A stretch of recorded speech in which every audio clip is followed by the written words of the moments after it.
people who are or have been in the foster system, what would you say to someone who is considering becoming a foster parent? Regardless of how long the kid stays with you, they will remember how you treat them. Be patient. Many may not understand what is happening at first. Most will be angry, but even if they upset you, don't let it show. I still to this day hold mad resentment for the second foster family I was with because they made it clear they only wanted me for the tax write-off and whatever money they got out of it, and treated me worse than the doormats on their front door. And that was like 24-ish years ago. Also robbed me of many of the childhood experiences I should have had. Neither I nor the adopted kid in that house were allowed to do anything after school. It was wake up, go to school, straight up, do homework, do chores, dinner, more chores, go to bed. I'm so glad it was only a few months. Bruh, I feel that. My sister and I were in only one home, but it was such a culture shock. The lady that took care of us was polite, but very strict, and to be honest, one old woman unsure of exact, but more than 50, that helped.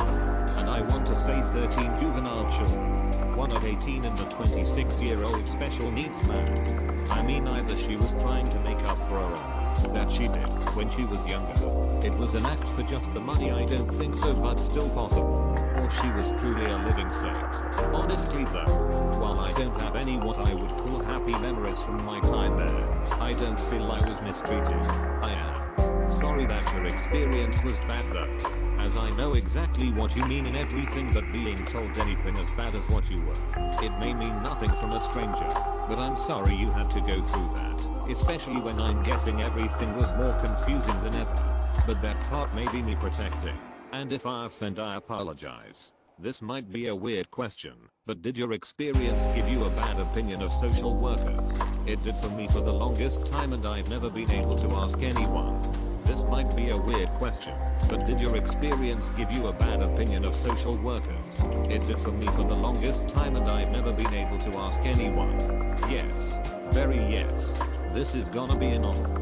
I'm sorry. My parents already had a social worker up in their business. Because my mom had just gotten over a stint of being homeless, my parents decided to separate, and they lost the apartment they were in, and we had to live in a shelter for a few months where it was not fun.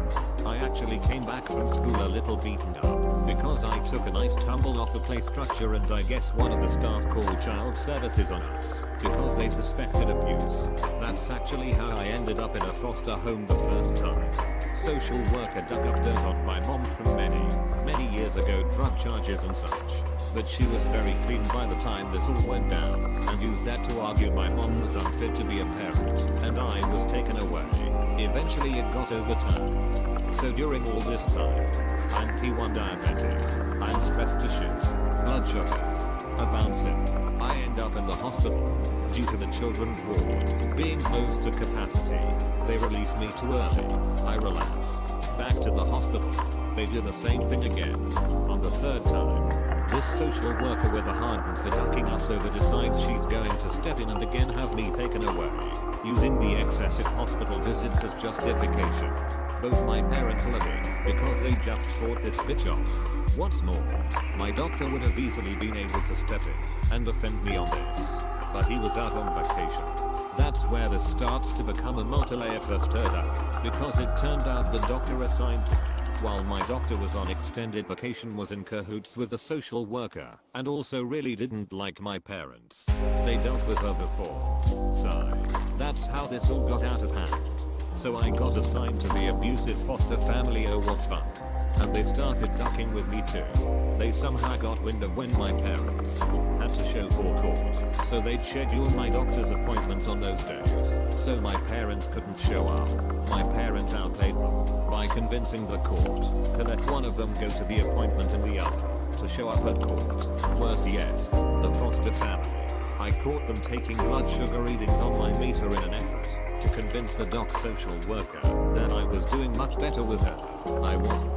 She also convinced them not to do an A1C reading, which would have easily proven the meter's readings were faked. Thankfully, as per the court, they actually got a hold of my real doctor on vacation to get a statement, and he about flipped every table within arm's reach when he found out what happened. He came back early. Dude was a boss, ordered an immediate A1C. Saw it was well over 12. That's very bad, and the court overturned everything. And the social worker got in deep shit, as did the temp doc. Not sure what happened to the foster family, but my doctor pulled me in for questioning and took down everything that transpired while I was under their care, and he said he would deal with them. If there was a silver lining to all this, it's that my parents realized that shit is getting real with the multi-layered cluster duck here in this, while it then brought them back together over a unified goal. But since then, I have been morbidly afraid of the system, even though I'm 30 something now. It can be extremely heartbreaking. My aunt and uncle fostered a few kids. The two youngest girls were, I believe, 6 and 4 when they took them in. Their birth mother was a drug addiction and prostitute. I remember once we had planned a camping trip. When we told them we were going camping, they started hysterically crying. I later found out to them camping was sleeping out in the streets. Their mother kept trying to get them back, despite being completely unfit to care for even herself, let alone two young girls. She eventually did somehow get them back. By the time the oldest was 13, she was also a prostitute and on the streets. My aunt and uncle were absolutely crushed and decided to not foster any further children. After caring for these two kids for 7 years, it just seemed all their work was for nothing, as they wound up on the streets anyways, and there was nothing they could do about it. We fostered for a couple of years. It's a tough go, but can also be rewarding. Here's some things we learned.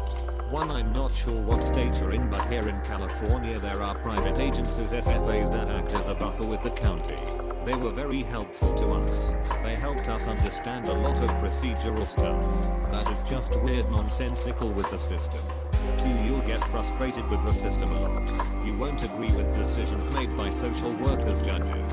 Keep fighting for what's best for the kids. You see them every day and know what they need.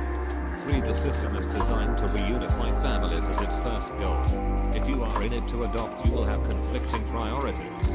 If you're not, you should keep in mind that in order for a successful reunification to happen, you really need to forge a relationship with the bio parents, and in a sense, foster them as well. Almost all parents who are part of the system probably should have been foster kids, based on what they grew up with. Treat the kids as part of your family, but recognize the pain of a parent having their child taken away. Regardless of what they did, they are probably hurting. 4. Have lots of empathy for everyone involved. Put aside your judgments and listen. Figure out how you can best serve the kids. There is no magic pill that will help them. It takes time, therapy, patience, and a lot of empathy. 5. Focus on the process, not outcomes. Your role isn't to fix them. It's to advocate for their care. Sometimes things will work out how you think it should, but that's rare. You want to be able to look back at your time with each child and know you did everything you could to help them and be a positive light in their life. 6. Take care of yourself. You are not a superhero. If you don't remember self-care, mental, emotional, physical, you will struggle. You cannot give from an empty cup, and foster kids will drain you. They are suffering from trauma, and you will feel that. Don't ignore your needs or they will suffer more. I hope this helps. I know it's a lot, but I could probably write a book on it, and if you have any specific questions, feel free to message me. 3. The system is designed to reunify families as its first goal. If you are in it to adopt, you will have conflicting priorities. If you're not, you should keep in mind that in order for a successful reunification to happen, you really need to forge a relationship with the bio parents, and in a sense, foster them as well.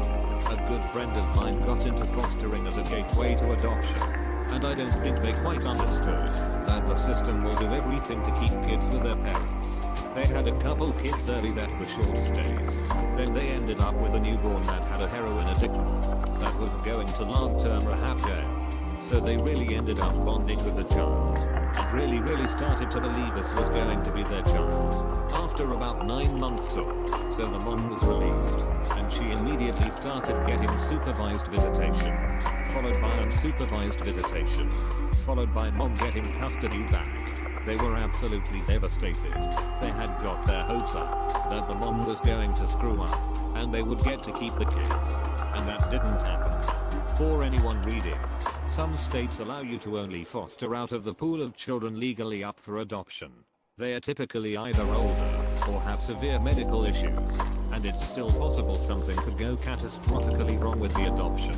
But there's much less risk. There's also a pool of kids at risk, which means the state is pursuing custody, but it's not yet settled. Typically these kids have already been through the foster system several times. There's still the chance that the state will keep reunifying them with their parents, but it's a smaller chance than with a random child out of foster care. Yeah, I think there is a massive misunderstanding about how adoption works, how it varies from state to state, and that just because a child is in the system doesn't necessarily mean they are available to adopt. Plenty of kids are in the system that just have a situation where parents have left child services with no choice but to take them into protective custody for a variety of reasons, some of which are logical. It is hard for a birth parent to lose their parental rights, so you just have a ton of kids that need a place to stay and need someone to care for them like family, but aren't available for adoption. If you are considering becoming a foster parent, you should spend some time networking with people that are already foster parents.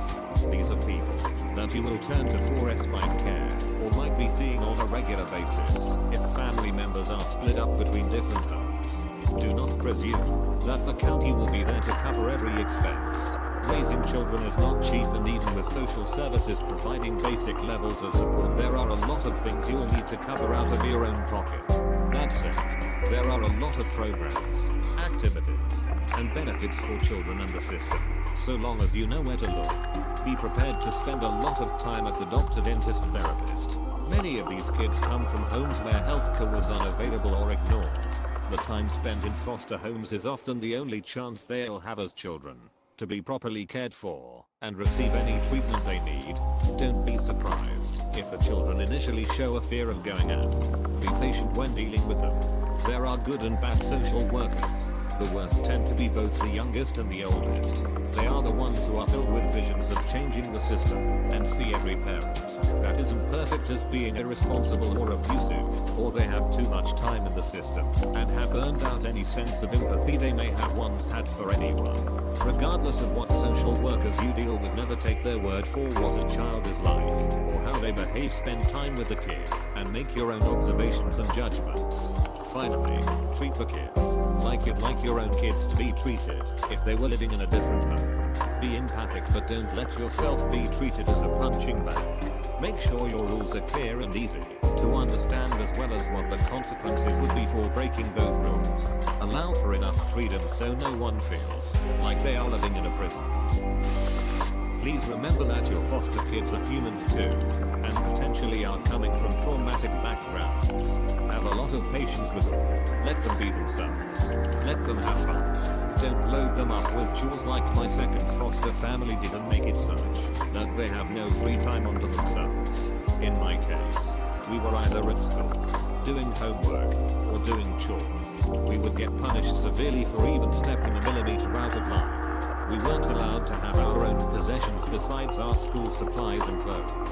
My parents' Christmas gifts got confiscated when I brought them back with me. When fostering, you should be making them feel at home, not like a prisoner, which is exactly how I felt. You're supposed to be getting them out of harm's way and making them feel safe, not feeling like they've been thrown in jail.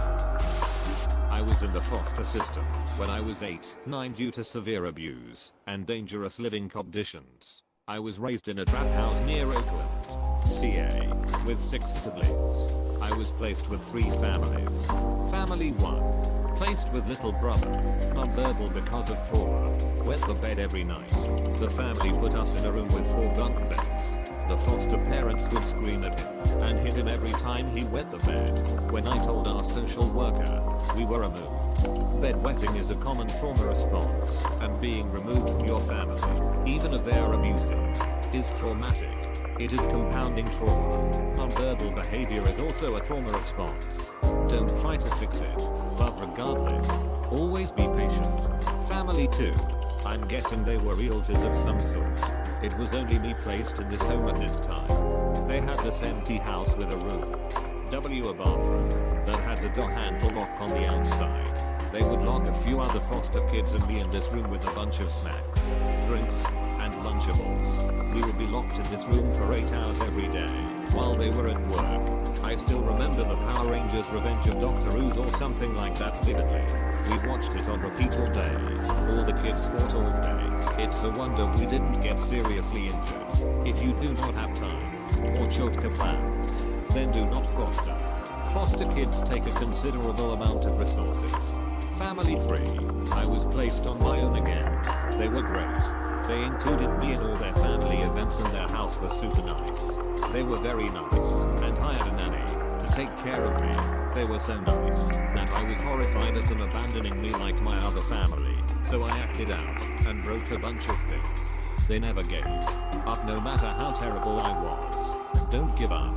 Chances are a foster child will feel that there is nothing good about the man. If you are great, they will feel fear that they will naturally ruin their placement. Rather than facing the shame of who they are passively ruining the placement, they may actively sabotage. So, even if you are doing the best you can, they may sabotage, press in, and buckle down for the long haul.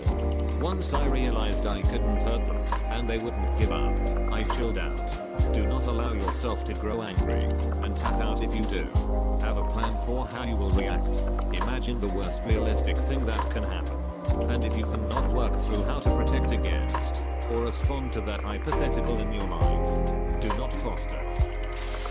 I had a friend growing up whose biological parents were foster parents. I remember that, when I went round I wasn't allowed alone with certain children there. We are still friends now, and said that a lot of children are from abusive families. Physically, mentally and sexually. So you need to be prepared to receive children that have experienced horrific things in their life and the baggage that brings. Yeah. I grew up next door to a foster family that took in a lot of teenagers. Met a bunch of kids who'd been through some serious shit and would sometimes lash out at the people around them. We had our back window on the car broken out by an angry kid with a rock, and cigarette butts thrown at our dog by another one. It could be rough, but they helped a lot of kids. I got to know a few of them that were around my age, and they seemed to think my neighbors were some of the good foster parents. This was in the 1980s. My first foster home was a shelter situation. I was 12 and removed from my home after I reported my father's sexual abuse. I had no idea that I would be taken away. I just wanted him to stop. So when I went to school, spoke to the police, and then was taken directly to this home, I was shocked and scared. I don't think I spoke to the foster mom at all. Like nothing. She made me cheese toast with French bread and cheddar cheese, and it was really good. She seemed patient, and left me alone, which I liked. Her books were crappy though. I would have really liked better books.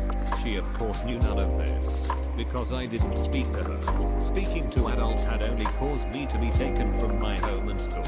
Lesson: kindness matters, food matters, and scared kids are sometimes really quiet kids. After that I cycled through attempts at family reunification and foster care. I ran away from every home. Sometimes because I was treated poorly, it is really dehumanizing to have to eat different food a day, separate table from the natural kids, or to be disallowed from entering half the house. But mostly because I knew the next step would be for me to be taken back to my parents. My father was back home and had switched from sexual abuse to physical abuse only. Lesson: little things matter. I understand that you need to protect all the children, but be aware of what it would feel like to be excluded from family activities that are happening right in front of you. And foster kids run away for lots of reasons, and it may not be due to your care. The nicer houses were easier to run from. No bars on the windows. You were allowed to leave the house, etc. Lastly, thank you for caring. I know kids who were adopted by foster parents, or stayed in foster care until they aged out, and they were very grateful. It would have been nice for me, but was also sort of not in the cards for me, because of the combination of the system, my family, and my nature. Thanks for watching. Consider subscribing for more videos.